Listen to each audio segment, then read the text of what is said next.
Siap. Assalamualaikum warahmatullahi wabarakatuh. Yang saya hormati Bapak Kapolres Jakarta Barat, Bapak Kapolsek Tambora, juga seluruh jajarannya, yang saya hormati juga pengacara saya, Bang Raja, keluarga saya, dan juga teman-teman wartawan.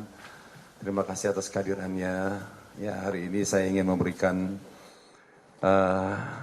sebuah dukungan kepada Kepolisian Republik Indonesia untuk tetap selalu memberantas yang namanya narkoba. Dan saya sangat bangga dengan Polres Jakarta Barat dan juga Polsek Tambora sangat begitu sigap dalam memberantas narkoba. Walaupun saya tidak terlibat di dalamnya. Paling tidak saya ada pengalaman bahwa begitu sigapnya mereka, ya, apabila ada orang yang terindikasi dengan narkoba seperti itu. Justru dengan kejadian seperti ini, saya bersyukur ternyata orang di dekat saya ada terindikasi narkoba. Tadinya saya nggak tahu. Jadi saya sangat berterima kasih sekali kepada Polres Jakarta Barat dan juga Polsek Tambora. Terima kasih banyak. Jadi saya juga sempat nggak percaya kalau ternyata asisten pribadi saya dia salah satu pemakai narkoba gitu. Dan alhamdulillah atas izin Allah saya dari mulai kecil sampai usia saya sekarang tidak pernah yang namanya menyentuh narkoba. Sedikit pun, setetes pun, seapapun tidak pernah di dalam tubuh saya. Dan saya akan siap mendukung Kepolisian Republik Indonesia untuk memberantas narkoba yang ada di Indonesia. Itu saja. Terima kasih.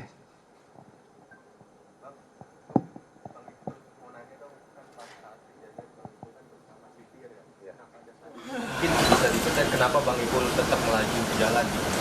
Baik, ya jadi gini, saya itu pertanyaan sangat bagus karena terus terang saya merasa tidak punya salah, saya merasa tidak punya dosa, tiba-tiba ada motor sebelah kiri nyuruh saya berhenti, tapi dengan cara yang tidak baik gitu ya. Jadi saya otomatis refleksi sebenarnya gitu. Akhirnya saya tiba-tiba berpikir, walaupun memang sempat yang memberhentikan saya itu sudah menjelaskan polisi, tapi saya tidak begitu percaya gitu kan. Masa polisi seperti ini itu urusannya apa dengan saya gitu. Sedangkan semua perlengkapan lengkap, ya kan, plat nomor aman gitu kan. Saya juga nggak ada narkoba, nggak ada apa gitu. Jadi saya takut. Nah, saya di situ justru cari perlindungan, mau cari kantor polisi. Karena yang ngegedor saya ngaku polisi. Di situ saya makanya saya jerit. Saya bilang, akhirnya saya berpikiran negatif. Saya mohon maaf banget kepada tim dari Polsek Tambora yang saya tiba-tiba udah berpikir negatif. Saya pikir begal.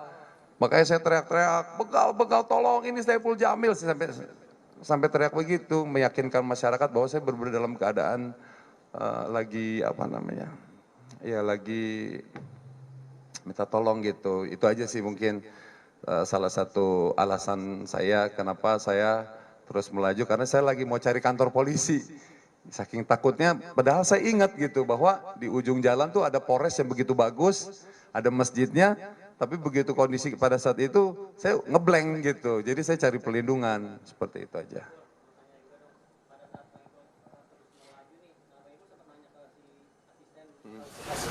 Apa ini gitu, terus si S, apa jawaban dari si S ini? Enggak ada, karena saya tidak ada curiga kepada asisten saya.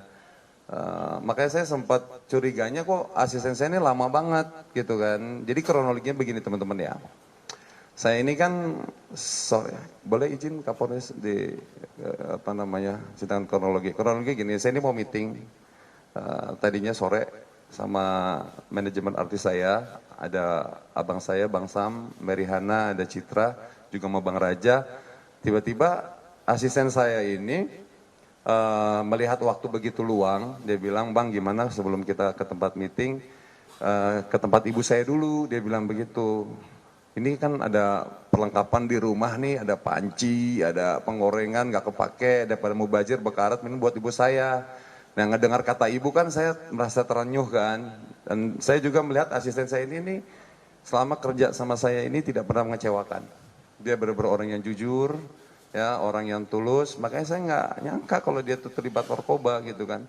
Nah tiba-tiba ya udah akhirnya nyampe depan gang rumahnya. Nah dia selalu bilang kalau rumahnya tuh jauh, nggak bisa dijangkau dengan mobil, dia gangan kecil. Ya udah akhirnya saya dropin dia di situ, di tempat biasa saya dropin. Nah saya tunggu di masjid, gitu di masjid.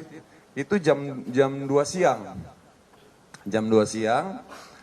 Saya tungguin kok sampai jam 3 lama banget ini ngedrop panci penggorengan gitu. Tapi saya sama sekali nggak ada berpikir negatif kalau dia tuh sedang melakukan hal-hal yang melanggar hukum gitu. Jadi setelah dia udah nyampe jam 3 saya ingat banget tuh karena saya di situ saya wudhu rencana mau sholat di daerah Jakarta Barat.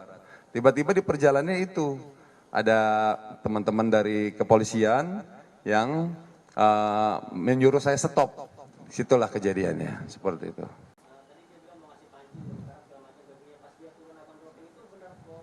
Iya, karena memang ada kantong plastik besar. Dan saya melihat, dan itu memang barang-barang saya. Seperti itu, kantong besar segini. Dan dia dijemput sama temennya, naik motor. Saya nggak tahu, pokoknya saya nggak lihat. Begitu saya dropin, dan saya langsung melaju.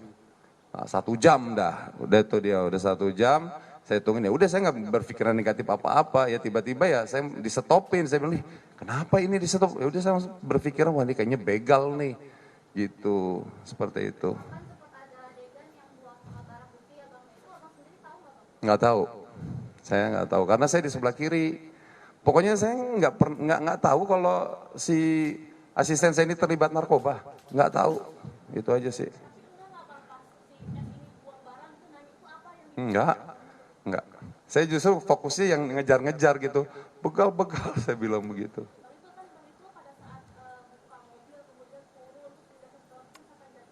Bawah terus ada orang pakai begal, apa rasanya? Kita shock, maksudnya kalau dikepung kayak gini gitu. Iya, karena saya kan di situ masih belum yakin kalau itu adalah pihak kepolisian, jadi saya masih tetap ingin membela diri gitu, seperti itu.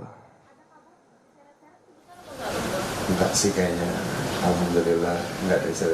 Ya mungkin karena saya mau mempertahankan diri ya, takutnya ya bukan polisi itu aja sih yang saya khawatir. Ternyata begitu saya nyampe sini ada tulisan Polsek Tambora, saya baru tenang. Alhamdulillah benar ini polisi. Saya tadi berpikir, wah saya mau dibawa kemana nih? Wah udah berpikir, wah kayaknya saya bakal dibunuh gitu kan. Soalnya ya karena bapak polisinya nggak pakai seragam, pakai baju preman gitu, itu yang bikin saya akhirnya agak sedikit curiga gitu. Sedang dalam proses penyelidikan, jadi kan harus berpakaian sipil. Bang Jo, maksudnya abang nggak tahu itu, nggak tahu barang buktinya itu adalah narkotika itu, atau nggak tahu karena nggak lihat itu dibuang? Nggak tahu dia itu terindikasi narkoba. Jadi saya nggak fokus dia buang apa, dia terlibat atau saya baru tahu dia terlibat itu pas di sini, gitu, seperti itu. Dan sempat dipertemukan waktu pas ketahuan dia narkoba, Bang Ipul sempat dipertemukan dengan S. Kenal S di mana Bang Ipul? Itu ngelamar kerja atau dikenalin oleh siapa? Gimana? Dikenalin dengan siapa atau dia ngelamar datang? Oh iya, dia ngelamar kerja 1 tahun yang lalu. Dan kerjanya bagus, makanya saya tidak nyangka kalau dia terindikasi narkoba. Berarti selama setahun ini nggak ada kecurigaan? Tidak ada, orangnya karena baik banget. Makanya di sini saya harus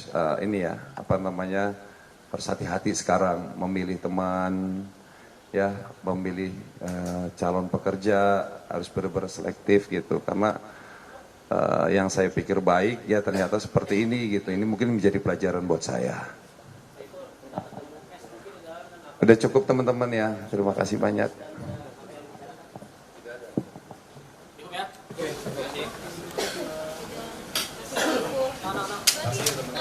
Ini udah bebas ya bang? Udah bebas dari sini?